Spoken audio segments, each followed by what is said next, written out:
Okay, hello everyone. As I have already declared on my TikTok channel, today in this live I'm going to solve question number 8 from STEP exam 2018 paper number 3.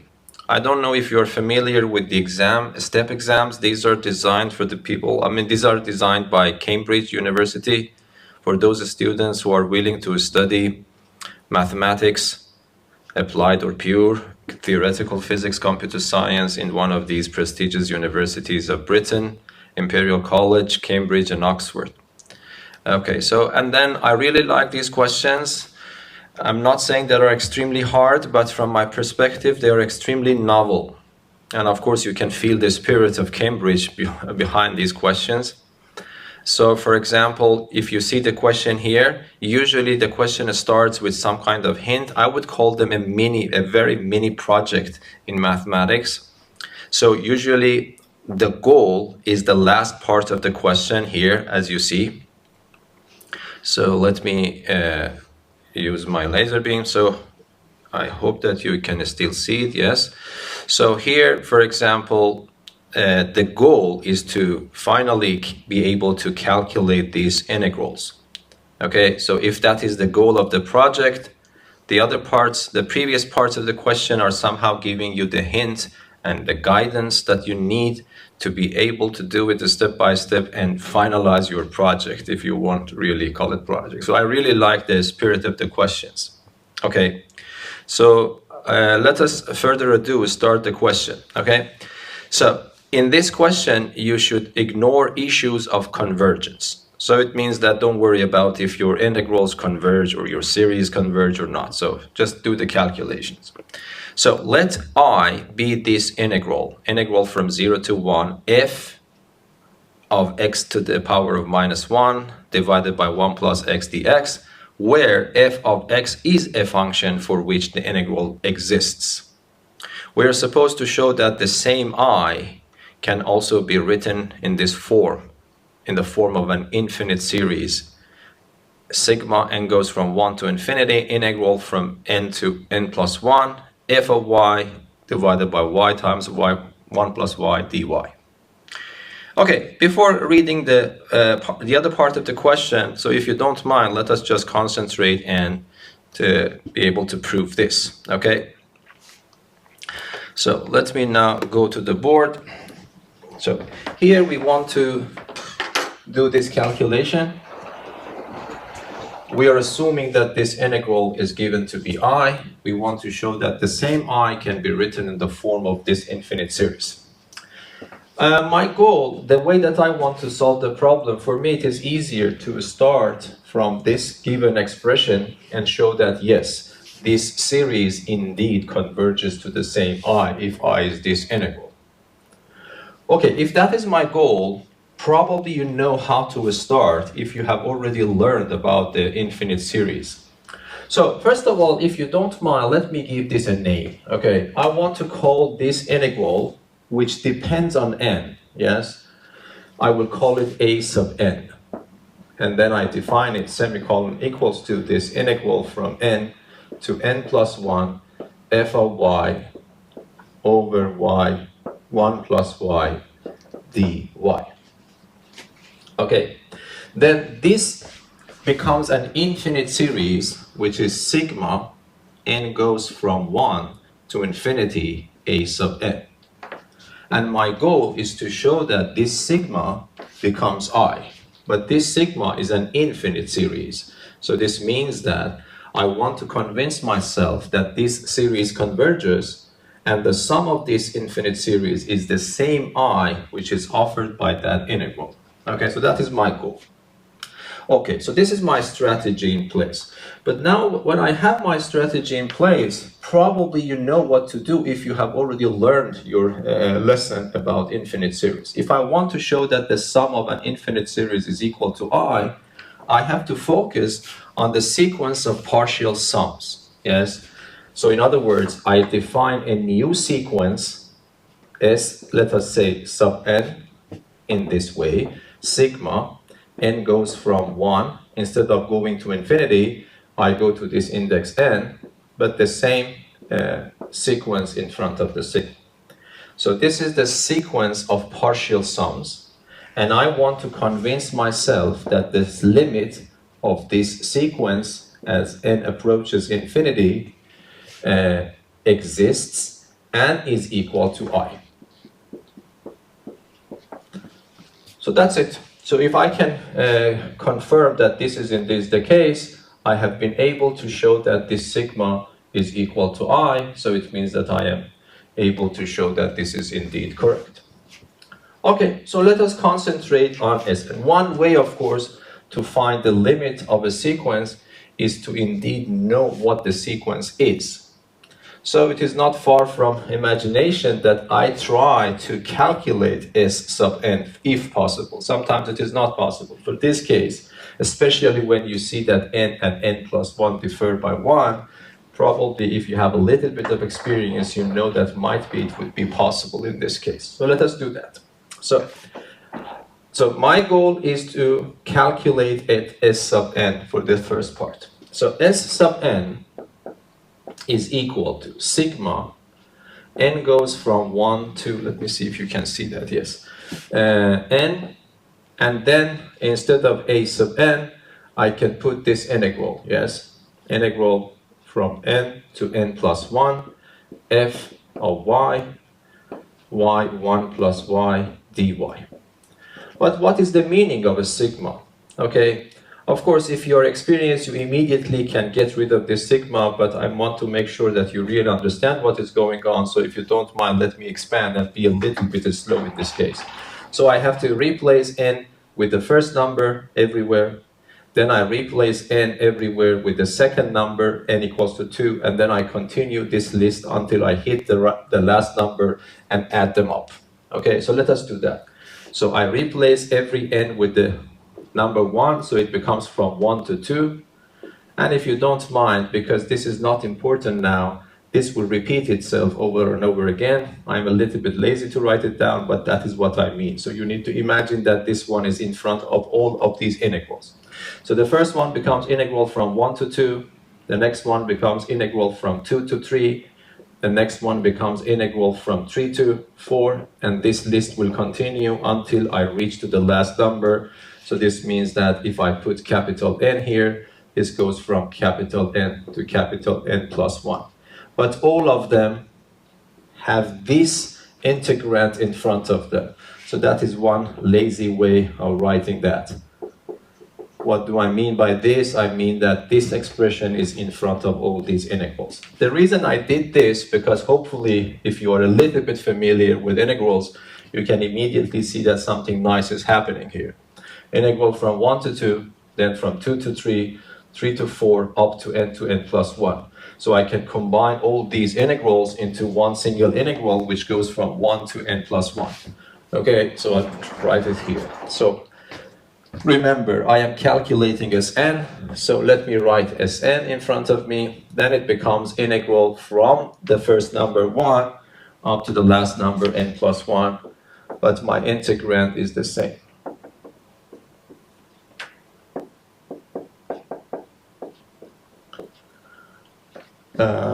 This is my Sn. Okay, but my goal is to calculate the limit of Sn when this capital N approaches infinity. Yes. Okay, in order to do that, if I just right now send n to infinity, what will happen? Then this becomes an improper integral of the first type. Because if I send capital N to infinity, this becomes integral from 1 to infinity of this integrand. This is one way, but I prefer to do it the other way. I still want to work a little bit on Sn. And this is not very hard to see because my goal is to somehow find the connection between this and that I. Okay? If that was not given, it was not that easy to guess that what I am going to do. But when I see that here I have f of y, in the original form I have f of x minus 1, it somehow motivates me to connect these two, yes? So it is not very hard to think about it. So I would say that let me introduce a variable. I will introduce a variable x to be y inverse, okay? Immediate consequence of this is x inverse is my y. This is good. Why? Because if I replace y with x inverse, I become close to what I have. It's a good idea, okay? So now I will do the normal trick. I have to do the differentiation, so I need to find dy.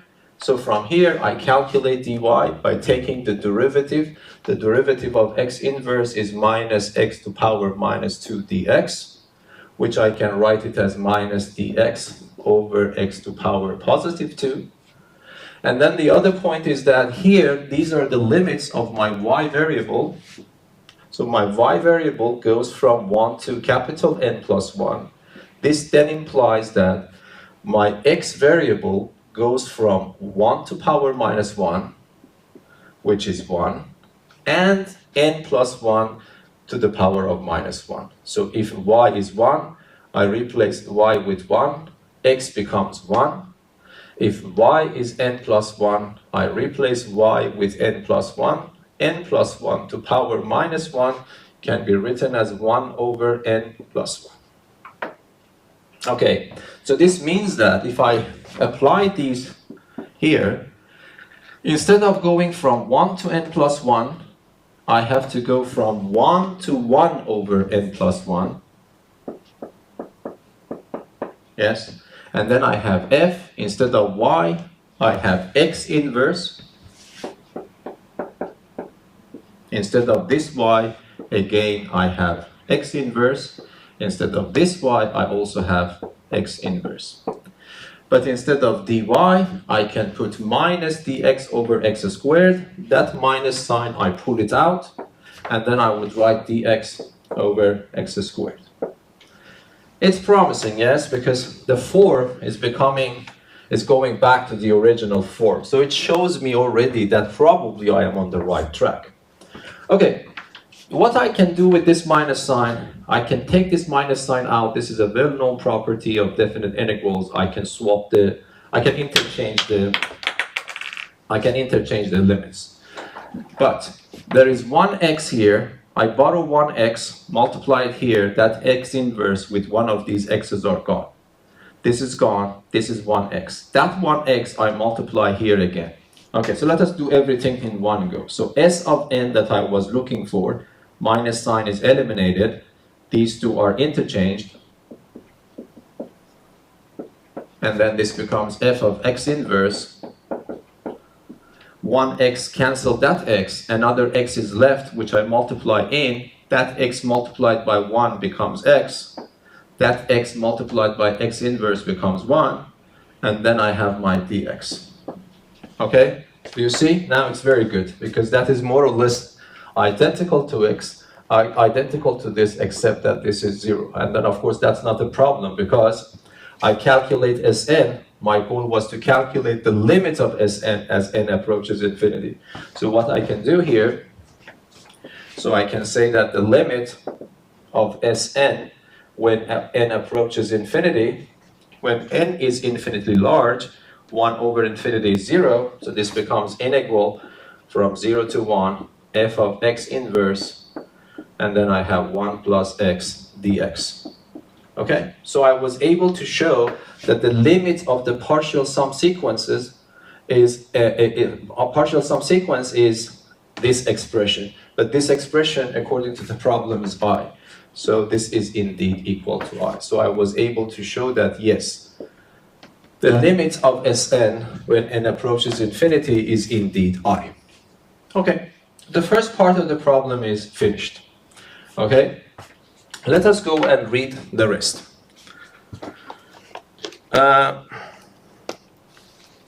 Now, this is important. And we want to deduce that if this is the case, if f of x is equal to f of x plus 1 for all x, then the same I that you saw up there can be written in this form. So the difference is that instead of having x inverse, you have just simply x. But of course, this is not always true. So the first one was always true. As soon as this integral exists, this and that are the same. But if, moreover, f of x is equal to f of x plus 1, this is indeed the case. So we want to prove that this is indeed correct if f of x plus 1 is f of x. Okay, so let us go back to the board now. I want to make sure that you can see the details. Okay, so what I want to do now, I want to still work a little bit with a sub n. Okay, but I have an extra condition this time. So let me see what I need to clean. Okay, so I don't think we need this part, so I want to clean this.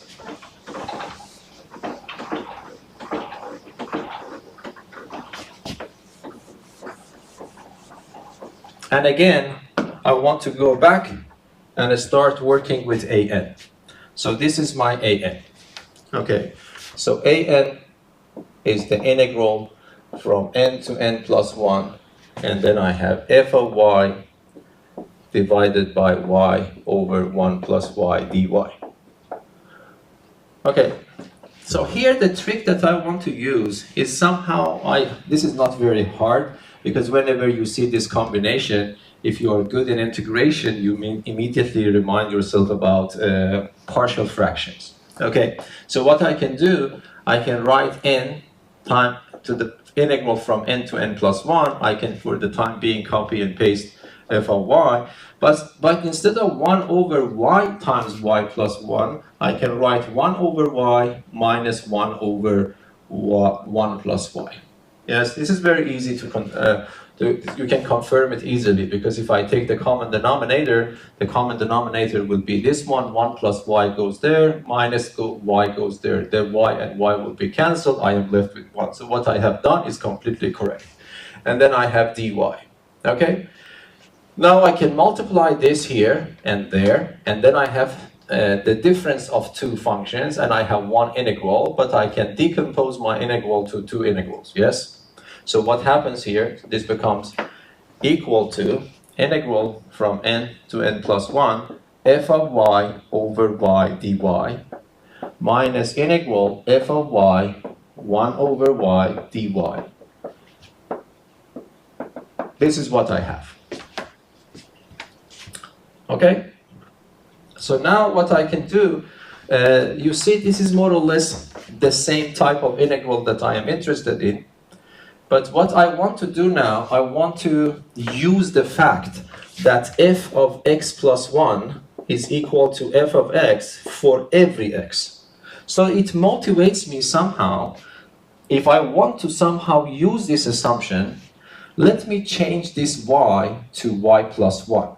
There is a theorem that allows me to do that. If I have integral from a to b, f, let us say capital X dx, if I want to, I can deduct any constant number from these two limits. Let us say I take a minus c, c is any number, and I do the same thing here, b minus c, but I have to add c to x to compensate for that. This is also a very well-known theorem in integrals. Okay, so I want to use this. I want to give the rule of c to number 1.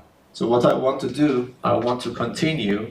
Here, I would write integral from n minus 1. I am reducing 1 unit from these limits. This becomes n minus 1. This becomes n. To compensate for that, based on this theorem, I have to add 1 unit to the variable of integration everywhere. The variable of integration is y, appears here and there. I have to add 1 unit to that. I also have to add 1 unit to this, and dy. And then I copy and paste the second one.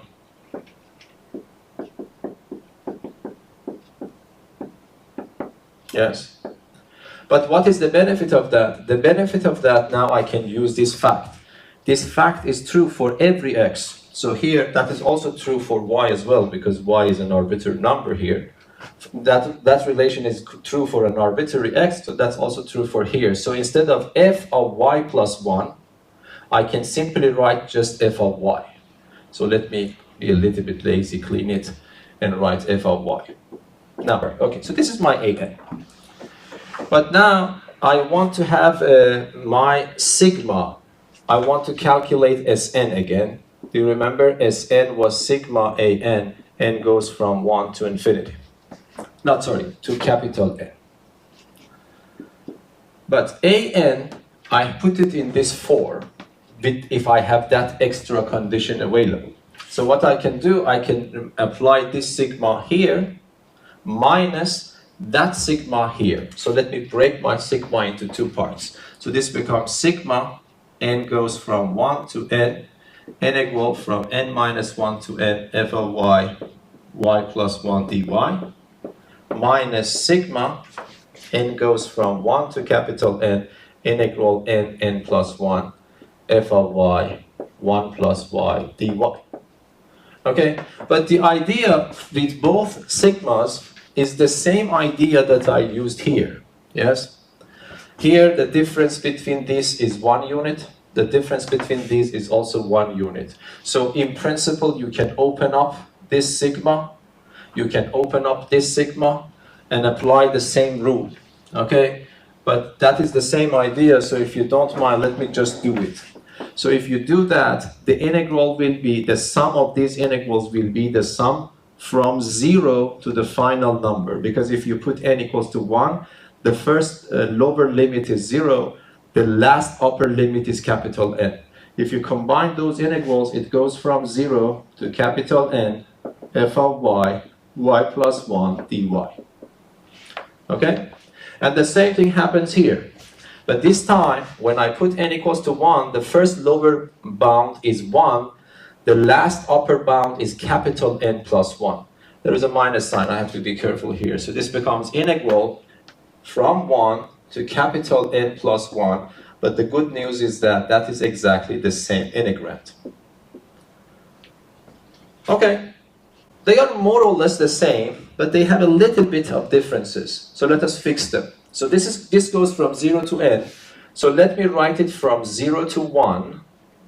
And then again, because the integrands are the same, let me be a little bit lazy not to write the integrand. So instead of 0 to n, I can write 0 to 1 plus 1 to n. Yes, minus, instead of from 1 to n plus 1, I can write from 1 to n plus from n to n plus 1. Okay, remember, this is your integrand. Okay, but now let us see what happens. The nice thing is that when I multiply this minus sign in, this from 1 to capital N becomes negative, this is positive, so these two integrals are gone. So if I want to write the bottom line, this Sn becomes equal to integral from 0 to 1, which is, what is my integrand? My integrand is the same, f of y over y plus 1 dy, minus, because this minus sign will be affected here, minus integral from n to capital N plus 1 f of y, y plus 1 dy.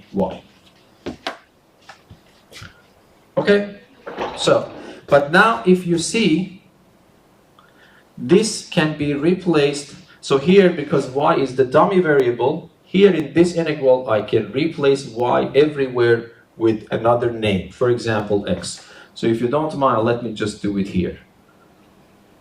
Because the variable of definite integrals are just dummy integrals. The reason I did that, because this integral is the one that I am interested in according to the question.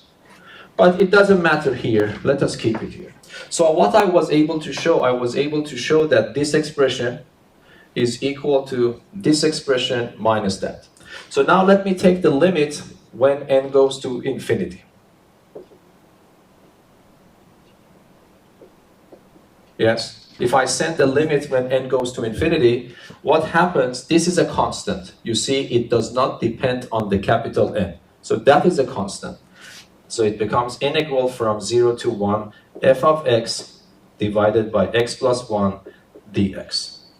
But when n goes to infinity, this indeed becomes 0. So somehow it becomes from infinity to infinity, yes? So this part becomes 0.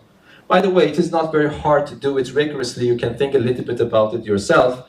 But one way to see it intuitively, especially because this problem is not very sensitive to convergence of integrals according to what they mentioned, this part becomes 0 because the integral somehow becomes from infinity to infinity. So that's it. I was able to show that the limit of Sn under this assumption is equal to this integral. But I have already calculated the limit of Sn for a generic function, not only the functions satisfying this. Even if this condition was not there, I was able to show that the limit of Sn is the integral I from the very beginning, yes? So this means that still this is the same I. So this means that the left-hand side becomes I, but now under that extra condition, I is also equal to this expression. Okay? So that is the proof for this part. Okay. So now let me summarize what we have, and then we go to the final part of the problem, which is actually the reason this problem, these calculations are now useful. Okay, so this part is not needed. So you remember the logic behind the question was this. We had this integral from the beginning. We were able to show that whatever this integral is, it can be written in the form of an infinite series like this. This was completely independent from the property that f has.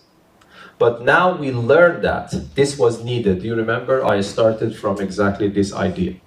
So, but we learned that if I have an extra condition imposed on f, saying that f of x plus 1 is equal to f of x for every x, I can also show, using this idea, that this integral is also I.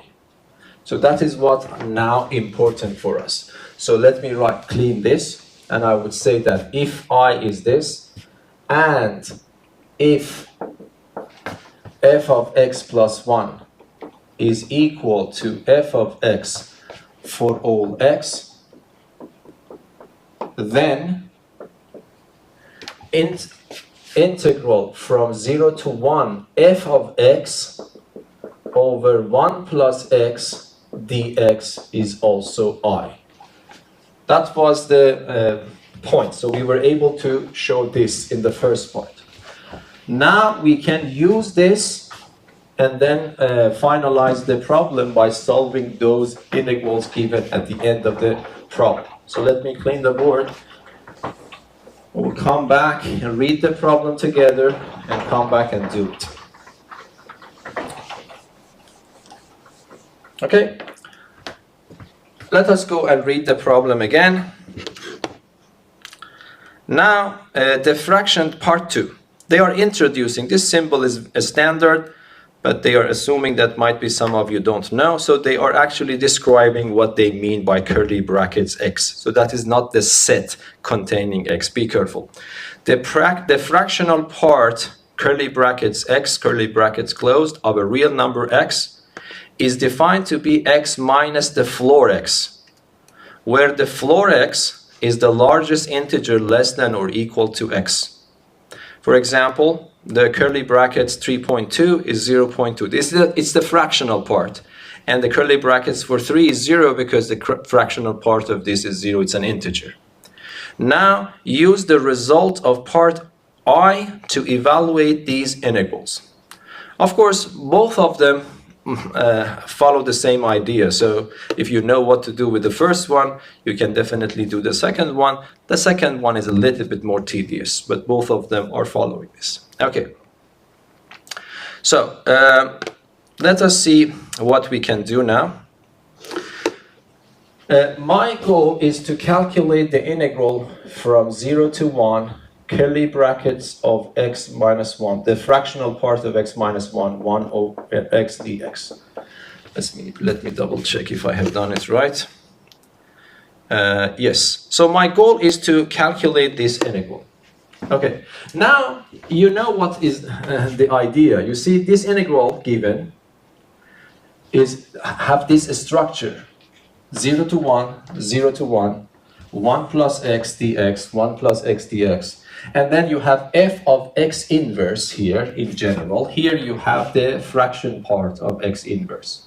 So it is clear that the function here, if I introduce the function f of x to be the fractional part of x, which according to the problem is defined to be x minus floor of x, then this integral that I am interested in calculating it, let me call it j, it can be written in this form. But if I can confirm that my function satisfies this extra condition, instead of calculating the original integral for f of x inverse, I can calculate this one, which is definitely simpler, as you will see.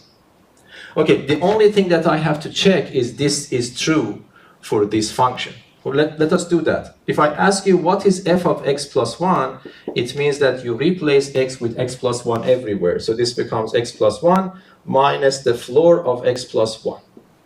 Okay? But the floor of x plus 1, because 1 is an integer, can be written as the floor of x itself plus 1. But when this minus sign goes in, this becomes equal to x, 1 and 1 are gone. It goes back to the function itself. So you see, independent of what value I choose for x, I was able to confirm that for this particular function, this condition is already met. Okay, so this means that instead of calculating this integral, that might be a little bit harder, you can go and calculate this integral. As you see, it will be simpler. So let us do that. So this means that the integral j that I am looking for can be also calculated in the form of 0 to 1, f of x itself, which is x minus the floor of x, divided by 1 plus x dx. But why this is simpler now? Because I can just get rid of it. If x is somewhere between 0 and 1, the floor of x, the integer part, will be 0. So this means that on this interval, I just need to calculate integral from 0 to 1, x, 1 plus x dx. Okay? And this is a very standard integral to calculate. So what I can do, I can write an integral from 0 to 1. Instead of this, I can write x plus 1 minus 1 divided by 1 plus x dx. Then I can write this divided by that, which is 1, minus this divided by that dx. But the primitive function for 1 is x. Primitive function for this is minus ln of absolute value of 1 plus x. These are standard words, and I have to calculate it from 0 to 1. So I replace x with 1, so this becomes 1 minus ln of 2. I have to replace x with 0, but 0 is 0. ln of 1 is also 0, so that's the answer. So this is the integral j that I am supposed to calculate. So I hope that you see that how novel the question is, you know. You want to calculate this integral, you do these gymnastics and prove something very interesting in a very unusual way, and then somehow that will help you to solve this integral. That's why I'm saying that these questions are extremely novel. Okay, the second one is more or less the same, but it is a little bit more tedious, but the idea is the same. Okay, so now the second one, if you don't mind, we can clean this, we don't need it anymore. So let me write the new integral.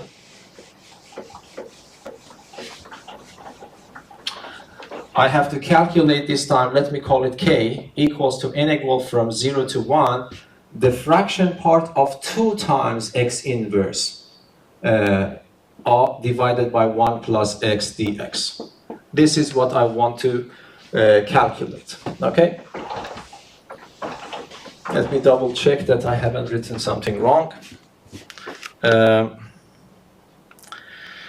Yes, that's correct. Okay, but I hope that now you know the idea. Which function, if you were me, which function do you define here as your little f of x? It is simple. You want this function to play the role of f of x inverse. So somehow x inverse is playing the role of the variable of your function. So it is not hard to see that it is a good idea to define my function to be the fraction part of the number 2x. Why is that? Because if I define f of x in this way, then if you ask me what is 2x inverse fraction part, this becomes f of x inverse. So that is extremely good actually. So let me do it in this way now. So you say that k, which is given to you, can now be written as integral from 0 to 1. Instead of the fraction part, I can write f of x inverse if f of x is this. And then I want to continue forward, but if I want to use the result of the first part, I have to still confirm that this is valid, because if this is valid, these integrals are the same. So this means that I have to check if this is the case or not. But that is also the case. It is not very hard to see. Let me check it here for you. So if I ask you what is f of x plus 1, okay, so let me write f of x here. F of x is the fraction part of 2x, but the fraction part of any number is that number minus the floor of that number. And now if you ask me what is f of x plus 1, I have to replace every x with x plus 1. Yes? X plus 1. And then the same story, I just open it up, so it becomes 2x plus 2. It becomes minus the floor of 2x plus 2. But again, 2 is an integer, and it is an additive constant inside the floor. This can be pulled out. This minus sign will cancel that. This minus sign will affect this one. It becomes minus 2. 2's are gone, so I go back to 2x minus the floor of 2x. But that is exactly the definition of the fraction part of 2x, which is my function f of x. So I was able to show that if f of x is this function, f of x plus 1 goes back to the function itself. So it means that I do not need to calculate the harder integral here. According to this result, I can calculate the integral from 0 to 1 of f of x only, divided by 1 plus x dx, because these two are the same, okay? But what is f of x? F of x is integral from 0 to 1. F of x is this expression. That's that expression. So then I would write 2x minus the floor of 2x divided by 1 plus x dx. And I will continue here. The only difference here and the previous problem is because of this factor of 2, if my interval of integration is from 0 to 2, by the way, in principle, we have to consider the closed intervals, okay? But taking one number from the interval will not affect the result. So if I have two functions that are identical except for a finitely many points, taking those points out from my function will not affect the result of the definite integral. That's also a famous theorem. So that's why I'm saying, for this problem, you don't need to be worried exactly about these numbers if the numbers 0 and 1 are included or excluded. So you can safely consider them to be excluded, because there is at most 2 points, and 2 is a finite number. Okay, so if x is between 0 and 2, 2x will be between 0 and 2. Okay, and then I am a little bit uncertain about what will be the floor of 2x, because if 2x is between 0 and 1, the floor is 0, but if 2x is between 1 and 2, the floor is 1. So this motivates me to break up this interval of integration to 2 parts so that I can be certain about the exact value of the floor of 2x within each interval. Yes? So what I will do, I will continue and break it. And the breaking is simple. So I will break it from 0 to 1/2 of the same function. Yes? Plus. And I will go from 1/2 to 1, the same function. Yes? Okay, if x, let me explain here. If x is somewhere between 0 and 1/2, I told you don't need to be worried about if you include the borders or not, then 2x will be between 0 and 1. If that is the case, the floor of 2x is indeed 0. So for the first integral, I don't even need to bother about 2x because that is 0. It becomes even simpler. But for the second scenario, x is between 1 over 2 and 1. I multiply it by 2, it becomes between 1 and 2. So if my number lies somewhere between 1 and 2, its floor, the integer part will be definitely 1. So this means that as far as the second integral is concerned, I can remove this and write 1. And these are extremely simple integrals to calculate. I have to calculate them, add them up, that will be my number. And that will be the end of the problem. Okay, so let us do that. So this one is just 2 times the previous integral. Now, unfortunately, I erased that, but I remember the integral. So there is only an extra 2. So it becomes 2x over 1 plus x. If you remember, that was a primitive function for it. But of course, this time, instead of running it from 0 to 1, I have to run it from 0 to 1/2. That is the answer to the first part. But for the second part, I also need to use something similar. Okay, I would say that from 1 over 2 to 1, I want to somehow make this denominator appear in the numerator. So I would write it 2. Instead of x, I would write 1 plus x, but I have to compensate for this change. So if you multiply 2 in, it becomes 2x, which I need, but it becomes 2. But instead of 2, I have minus 1. So to compensate for that, I will subtract 3 from it. And then I divide by 1 plus x. And then I have dx. Yes? Double check. You multiply 2 in, so it becomes 2x, that's correct. 2 times 1 minus 3 is minus 1. That's also correct. But now the good news is that I can break it into 2 parts. This one divided by that is just simply 2. This one divided by that is also in a standard integral. So if you don't mind, let us continue here. So I replace x with 2 and replace x with 0 and subtract them. Okay, but replacing with 0 doesn't have any role because it becomes 0. I need to be worried only about 1/2. If I put 1/2 here, so it becomes 2, 1/2 minus ln of 1/2 plus 1 is 3/2. Okay, and then I go to the next one. I divide this by that, it gives me a 2. So it becomes 2 minus 3 times 1 over 1 plus x dx. Okay? But then this is also very simple. So let us continue here. And you see that? Yes, you can see that if I go up to here. So then, for example, in the first one, I multiply these 2 in. So it becomes 1 minus 2 ln of 3/2. And then a primitive function for 2 is 2x. And a primitive function for that part is minus 3 ln of absolute value of 1 plus x. But this time I have to run it from 1/2 to 1. So let me copy and paste the first part. And then I replace x with 1. So it becomes 2 minus 3 ln of 2. Minus, I replace x with 1/2. So it becomes 1 minus 3 ln of 3/2. That's it. Let us see if we can simplify it a little bit more. I'm not sure. So 1 minus 2 ln of 3 over 2. 2 minus 1 is 1. Minus 3 ln of 2. And then you have plus 3 ln of 3/2. Okay, so is there something I can do? Yes, for example, this one and minus 2. So 1 and 1 becomes 2 plus ln of 3/2. If you don't mind, let me put it up there. So instead of having 3 here, I put it as the exponent. It becomes ln of 8. And then I can combine these 2 ln's into 1 ln, yes?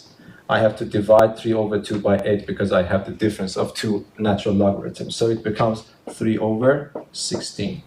So this is I think this is the simplest number that we can write for the second integral.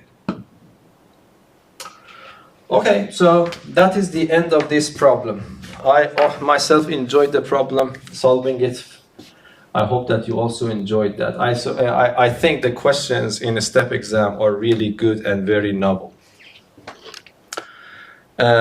Okay, so I have a little bit of time. So if you want to ask any questions, I have 5 minutes or 6 minutes to see if we can answer any questions.